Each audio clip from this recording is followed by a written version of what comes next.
folks, Dan Frio here. Today is September 12th, 2023, and today we're talking about what the economic events are that will be shaping real estate for today, weeks, months, and years to come. So on this channel, this is what I do on a daily basis. My goal here is to educate you guys and inform you guys everything real estate.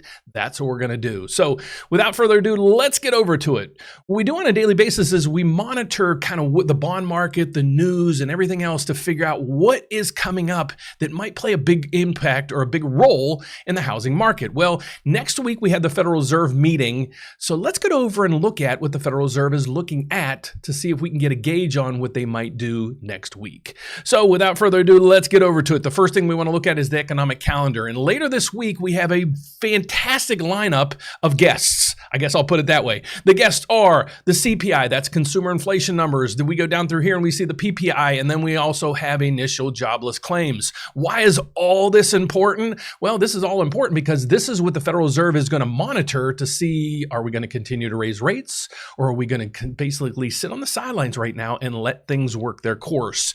So let's get over to the news and what my expectations are that the Federal Reserve will do at the next meeting based on this information. So let's first break down the CPI. This is consumer inflation numbers. Yesterday, I went over this analysis with you guys, just kind of showing you how much of a factor things are in the CPI. So basically what this is what goes into the consumer price index. That is the CPI. So what do we watch in this, and what is the CPI? Well, basically it's consumer inflation. How much prices have increased for me and you, basically with shelter, with food, with medicine, education, household goods, recreational services, and more. Okay, so yesterday I did a video on shelter. Check out that video. It'll be right here if you want to check that out. Shelter prices might hit the negatives. Remember last year, the year before, when everybody was in lockdown and COVID and people were moving into different apartments and upgrading apartments and so forth, rent prices went up at one point 15% year over year. 15%, imagine it. Okay, so now the article that we went over through yesterday right here says basically apartment rents are flat and might go negative. So let's break this down. So my concern with this is this, okay? The Federal Reserve monitors the CPI and they're like, okay, if it's running hot, we're gonna just keep increasing rates. But I got a feeling this number that's coming out tomorrow is going to run a little bit hot. The reason being is shelter's not, really there, and shelter's going to start cooling things off at the next few months going down the road. But the area that we're really focused in on is here in energy. Okay, why do I say that? Well, let's get over to this section right here. This is where what oil has done over the last, and I clicked this for 5 years. So you can get in that, basically a feel for where oil goes. You can see down through here that basically plummeted back at this time frame back in 2020. Why? We were in lockdown. Nobody's driving, nobody's traveling, nobody's doing anything. And then we hit this huge spike here back in, let's figure this is probably June or July of 2022. Yes, that is when everything peaked out. So June of 2022, basically everything peaked out. We had shelter, we have oil, and everything else. So if we look at this, it's like, okay, it's way down from where we were, but look at this piece of this. Let's look at year to date. Well, this is even more contrasting. Look at what the number shows right here. If we go through this, you can see prices for oil were about $67 a barrel. Okay, now they're at $87 a barrel. That's a big increase. So let's go back to this. We have this section of the market right here. This is going up big. This is probably going to be up 10, 15, maybe 20% based on when they pulled the last data. Okay, shelter's really not going to move because shelter prices that the Federal Reserve uses, the numbers they use, is basically still showing an 8 handle, meaning rents are up 8%. They're not using the most recent data that we have, showing rents in August were just 0.28 higher than where we were last year.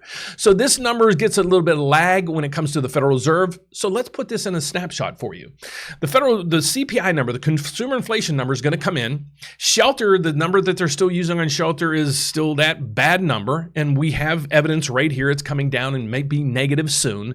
But we have oil prices skyrocketing. And a lot of the other goods and services are just kind of holding steady.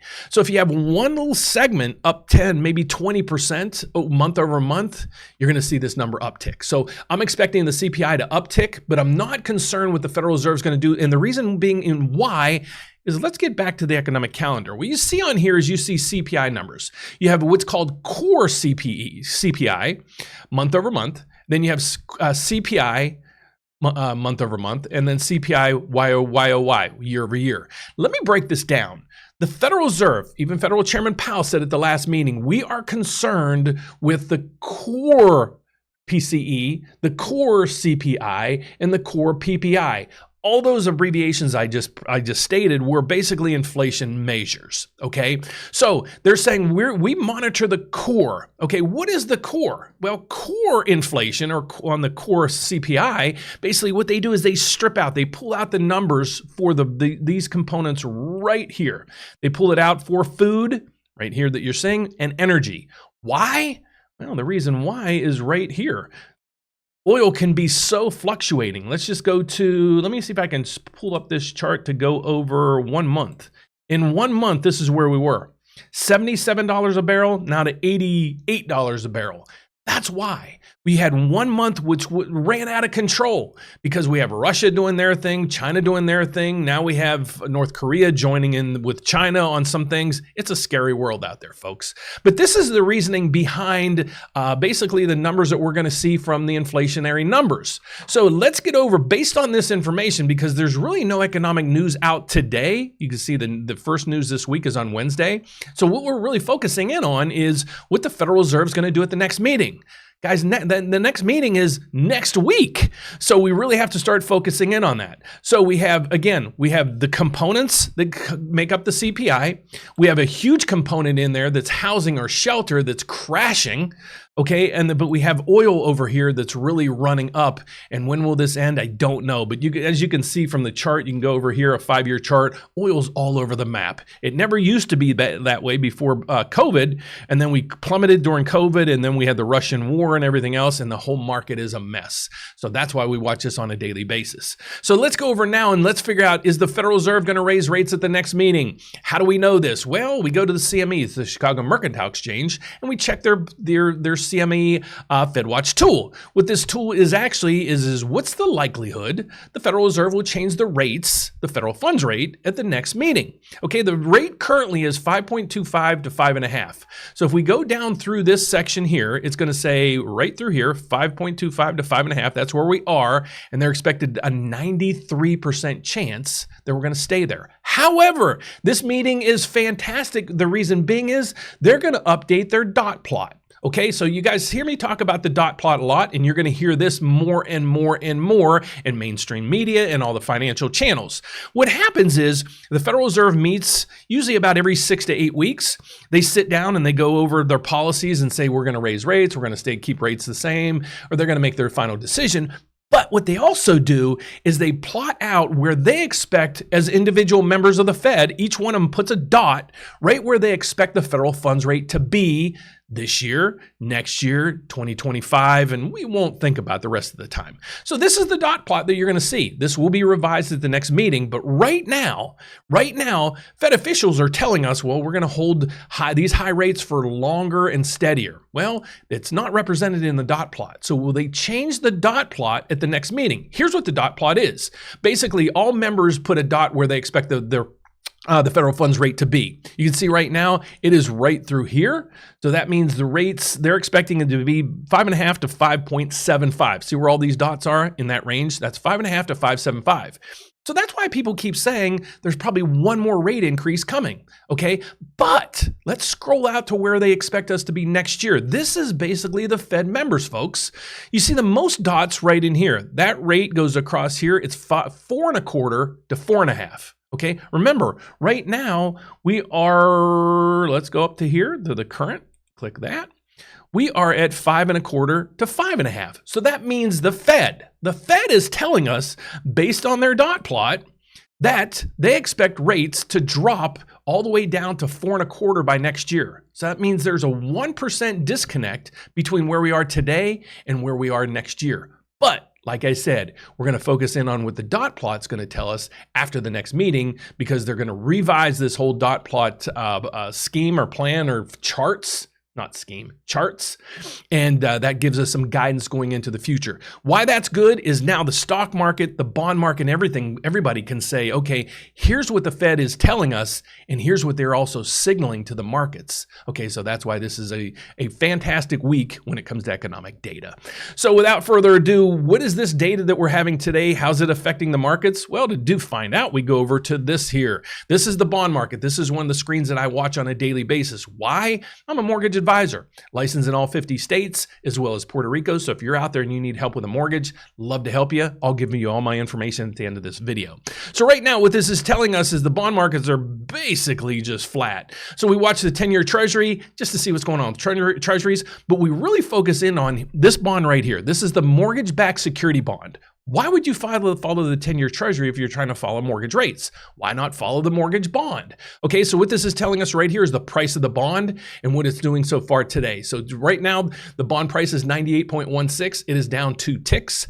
That really is basically flat. It's not going to do anything. But what you want to focus in on is this number here. If this number goes up quite a bit, that means rates are coming down. Okay, so what I want to explain is when the price goes up, rates come down. Let me give you the scenario behind it because I have this question a lot. They're like, Dan, how does it work if prices go up and rates come down? Let me give you one example. This is probably the most extreme example, but I'm going to show you how if prices go up, yields come down. Okay, so what happens if you buy this bond, the maturity price of the bond, let's say it's $100, okay? So right now, today I can invest in this bond and I give you $50, a low price, okay? So I give you $50 for your bond. Next year when I hand this in back to you to redeem my bond, you give me my $100 back. Okay, remember the face value is $100. I give you $50 today, you give me $100 next year. What's my return? What's my yield? I doubled my money. My yield is 100%. Okay, so that's a low price. Now let's drive that price up to the extreme. Let's say today I give you $100. I'm like, Dan, that doesn't make any sense because if you give me $100 today, when you hand in that bond next year, you're going to get your $100 back because that's the face value of the coupon. My yield is 0. Exactly. You see how the price, when the price goes up, the yields come down. That's exactly how it works. So let's look at where rates are today, actually where they ended yesterday. It's all over the board, folks. So you're seeing these are the top 6 products that people use when they're buying or refinancing a house. The scenario behind this is Mortgage News Daily. They survey lenders all over the country and they ask them this question. If you had a first-time home buyer buying a primary home and it's a single-family home, those 3 things, they have a 740 credit score and they're putting down 20%. Now you don't need to put down 20%. Most of our home buyers are putting down between 3 and 5%. So again, if you need consultations with this, please reach out to me at the end of the video. But this is where the rates would be. Okay, so if you're putting down, any more, your rate's probably not going to get any better. If you're putting down less than 20%, your rate's probably going to be a little bit higher. If your credit scores are lower, your rate might be a little bit higher. So let me give you an idea on how you can figure out, are you getting the best rate or how can you get the best rate in the market? So you can visit me. I'm a mortgage advisor, licensed in all 50 states as well as Puerto Rico, and I've been doing this over 30 years. I would love to help you guys out. So the easiest way to reach out to us, if you already have a quote from a lender, what I ask you to do is just this loan estimate tab, just upload your loan estimate in there. Within 24 hours, I'll review it and get back with you and say, okay, you have a fantastic, you did a great job. You got the lowest rate. I can't even beat it. Probably 9 times out of 10, when you do that, I'm either getting you a lower rate or lower fees. And all that's going to save you some money, making homes a little more affordable. But if you're out there and you're like, Dan, I'd love to figure out, can I buy a property? Can I buy maybe my first investment property? Is there home equity loans that I can tap into to possibly pay off some of these high interest rate credit cards that I have because the Federal Reserve keeps raising rates? Well, I got 3 ways to reach out to us. One, if you hit the apply now button right over there, what it's going to ask you to do is it's going to ask you a series of questions. Based on how you answer those, you're going to be assigned to one of my staff members to reach out to you to consult you within 24 hours. I don't care if it's in regards to your credit scores or your down payments or you need down payment assistance or you're just trying to kick the tires to get pre-approved to see if you can qualify for a home. What I always ask people to do is please don't disqualify yourself. So the next thing is you're like, Dan, okay, can I talk to somebody? Well, absolutely you can talk to somebody. What you're going to do is scroll down to the bottom of our website and right through here is going to give you our 800 number. It's 844-775-LOAN. That's 844-775-5626. Or you can email me directly at dan@therateupdate.com. Thank you so much for watching, guys. I'm going to ask you to do two things for me today. If you like this video, please give me a thumbs up. If you find value in my channel, educational purposes, the economics behind real estate and everything else, please don't forget to subscribe. The subscribe button is right down below so you can get informed every time I create a video and reach out to you guys. So thank you so much for watching. God bless. Have a fantastic day and see you tomorrow. Bye-bye.